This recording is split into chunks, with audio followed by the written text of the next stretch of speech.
Welcome to our channel, ladies and gentlemen. It is my hope and prayer that this video will find you well wherever you are watching it. I'm also okay, courtesy of your unwavering support to this channel, and in case you are watching us for the first time, kindly subscribe to our channel and click the notification bell. Foreign Affairs Cabinet Secretary Mr. Alfred Mutua must be a worried man because he is a man under siege from within the Kenya Kwanza bigwigs. Yesterday, William Samoei Ruto led a host of other Kenya Kwanza leaders in a Thanksgiving prayer service in Machakos town. And drama played out as to who is recognized by William Samoei Ruto. It is reported that politicians trade accusations as Kenya Kwanza rift in Ukambani comes to light. And this is what is said, that political differences among Ukambani political leaders played out in the open during an interdenominational Thanksgiving service in Machakos town attended by President William Samoei Ruto on Sunday, April 16th. Tension was high as leaders belonging to two political factions within the ruling Kenya Kwanza alliance traded accusations when making their speeches. Members of President Ruto's party, United Democratic Alliance, led by Mwala MP Vincent Musyoka Kawaya, were opposed to the ideas and suggestions by their counterpart from the Maendeleo Chap party. Let me paint for you a picture of what happened, so walk with me, don't go kindly. Prior to the organization of this prayer meeting, there had been two camps and the battle lines had been drawn. There was a camp that was being led by Vincent Musyoka Kawaya. Now, Vincent Musyoka Kawaya is serving his third term in parliament, so he's a very seasoned politician. He's a very senior member of parliament in that area. So he's a very important person from that area because he is also serving as the UDA National Organizing Secretary. So he had taken charge and he was at the forefront in the organization of this meeting. He was also selected to be the master of ceremony. So that was one camp. The other camp was led by the Maendeleo Chap leader, Mr. Alfred Mutua, who is also the Kenya Kwanza Foreign Affairs Cabinet Secretary. So there was supremacy battle between these two camps. But from the onset, Rigathi Gachagua had indicated who he wanted to work with. Because whenever a president is going to visit a place, they must be part and parcel of that organization. They must know the list of who and who is going to speak.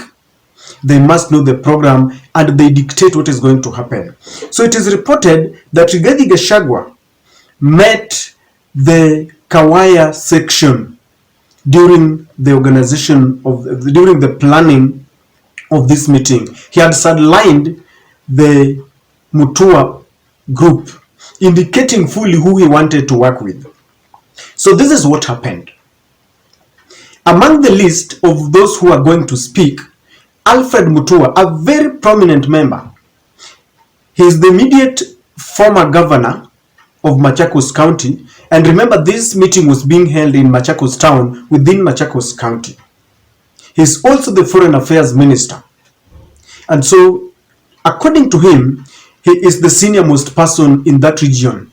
But Kawaya Group omitted his name and he was not listed as one of the speakers in that meeting.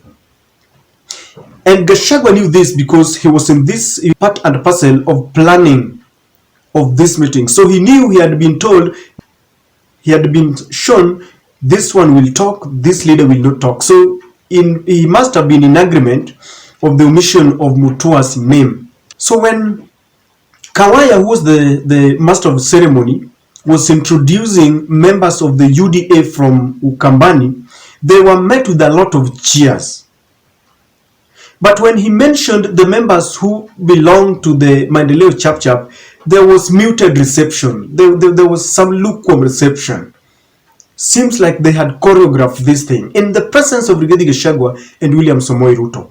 Then there came a moment of tension because it had been planned that after all the other leaders have spoken, then Wavinya Ndeti, who is the current governor of Machakos, would speak, then invite the deputy president Rigathi Gachagua. Then Rigathi would in turn invite the president to grace the occasion and make the final speech.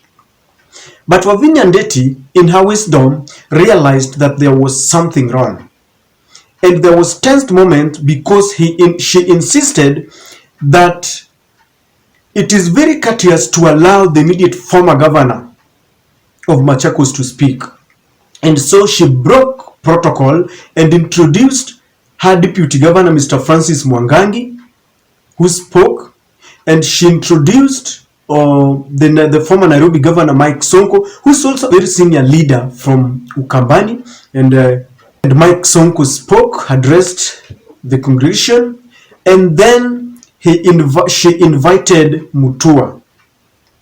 Mutua did not take it kindly that she was being sidelined. And in fact, when he rose to speak, he reported Mr. Kawaya to the president. That Mr. President, this region is notorious for leaders who are driven by envy and malice, and their only preoccupation is to fight other leaders for their own selfish interest. Now, Mutua is a very senior member of the Kenya Kwanza team. He is the foreign affairs minister. So when he reported this to President William Ruto and Rigathi Gachagua, obviously he was really vexed and he was disappointed because it took the intervention of Wavinya Ndeti. Were it not for Wavinya Ndeti, he was not going to speak. I want you to imagine the scenario that a cabinet secretary is sitting there and his name has been omitted. He's not going to speak. Wavinya Ndeti, on the other hand, said this, that today we have washed our dirty political linen in public, and as a community we should have avoided showing our political differences to our visitors. Wavinya Ndeti did not like the fact that they were showing the president and the deputy president and all the other visitors that there are differences among them. But one thing that Wavinya does not know, or she knows but she didn't want to say, is that Rigathi Gachagua was part and parcel of this embarrassment. They really wanted to embarrass Mutua because, as I said earlier, they were part and parcel of the planning. They knew who was going to speak, they knew who was not going to speak, so they knew very well that Mutua had been omitted. After Mutua had reported the organizers of this event to the president, we expected the president to come out and maybe condemn in a very wise manner what happened. But the response from the government showed very clearly that they had approved the humiliation of Mutua. Because see what is reported, that Mr. Gachagua asked, that is now Mr. Gachagua, after Wavinya Ndeti had spoken, and now she introduced the deputy president. So the deputy president, Mr. Gachagua, asked Mr. Kawaya to join him at the podium as he heaped praises on the MP and urged Kenya Kwanza grassroots leaders in the region to rally behind the youthful lawmaker. And I quote him, "This young man has been very effective in driving President Ruto's agenda, working to strengthen our party UDA and Kenya Kwanza. We are very proud of him and I urge you all to accord him the necessary support." The deputy president said, look, here are two leaders. One is crying foul that he's being embarrassed because his name has been omitted from the list of those who are supposed to speak, yet is a very prominent member. Then the deputy president rises up and invites the one who is being accused of sabotage, and he heaps blames and urges people to rally behind Mr. Kawaya. What does this tell you? Gachagua knew, because it has been the principle of Mr. Gachagua that the Johnny come late are not supposed to get anything in the Kenya Kwanza Limited company. Because at the height of the influence of Azimio, Mr. Kawaya braved that wave and they defied the orders from Raila, Amolo Odinga and Kalonzo Musyoka, and they joined the UDA. So it goes without saying, they feel that Musyoka came in very late, they didn't struggle, yet he has been given a very big position. And this is the same feeling of Mr. Rigathi Gachagua, because he has said it before that for you to get something, you must have invested so that you have enough shares to get dividends. And they feel that Mr. Mutua has not invested. He came in at the last minute and he has been rewarded. The same thing is happening with Amason Kingi, who brought nothing, has been rewarded as the Speaker of the Senate. And so Mr. Kawaya and his team, together with Rigathi Gachagua and William Ruto, just feels that this guy has brought nothing, yet we are rewarding him.